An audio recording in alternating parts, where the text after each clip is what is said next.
Milo će valjati. Bit će excellent. Žuje.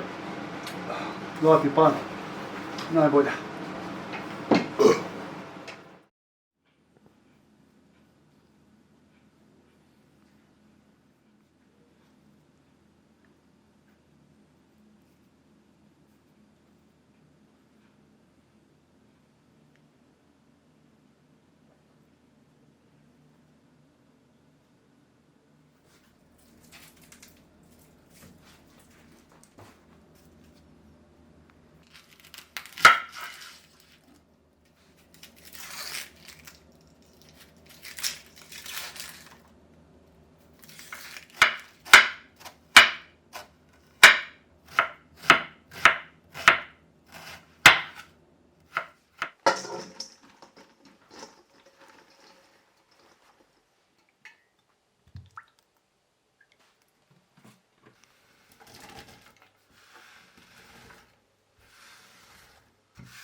Kako se riža kuha, zgušnjava se i treba će još dodati vode poslije jer će biti pregusto.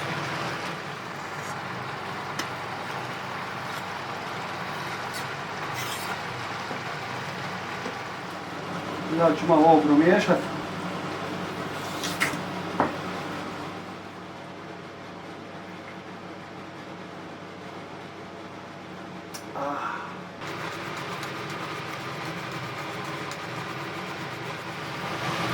Još treba malo ću dodati vode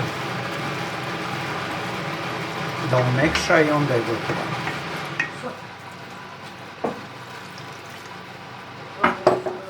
Treba miješati jer inače u ovakvom stanju hoće zagoriti kad nema vlage, a masno.